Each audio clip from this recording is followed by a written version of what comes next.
श्री स्वामी समर्थ. जय जय स्वामी समर्थ. हा मंत्र ऐकता क्षणी मनात एक अद्भुत शांतता उतरते. जिथे मन धावतं, घाबरतं, गोंधळतं, तिथे हा मंत्र धैर्याची ज्योत लावतो.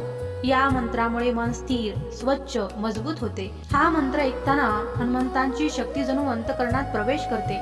शक्तीचा प्रवाह तुमच्या मनात प्रवेश करून तुम्हाला बल, शांतता, धैर्य देतो. जिथे आधी भीती होती तिथे आता धैर्य उभं राहतं. जिथे शंका होती तिथे आता सामर्थ्य, जिद्द, ज्वाला प्रकट होते.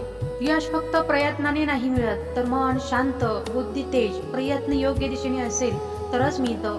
हा मंत्र ते 3 घटक संतुलित करतो. हा मंत्र जपताना हनुमंतांची रुद्र शक्ती साधकाभोवती ऊर्जा कवच तयार करते. वाईट विचार, वाईट नजर, नकारात्मक व्यक्ती यांचा प्रभाव या मंत्राने कमी होऊ लागतो. ओम अंजनेयाय विद्महे वायुपुत्राय धीमहि तन्नो हनुमान प्रचोदयात्.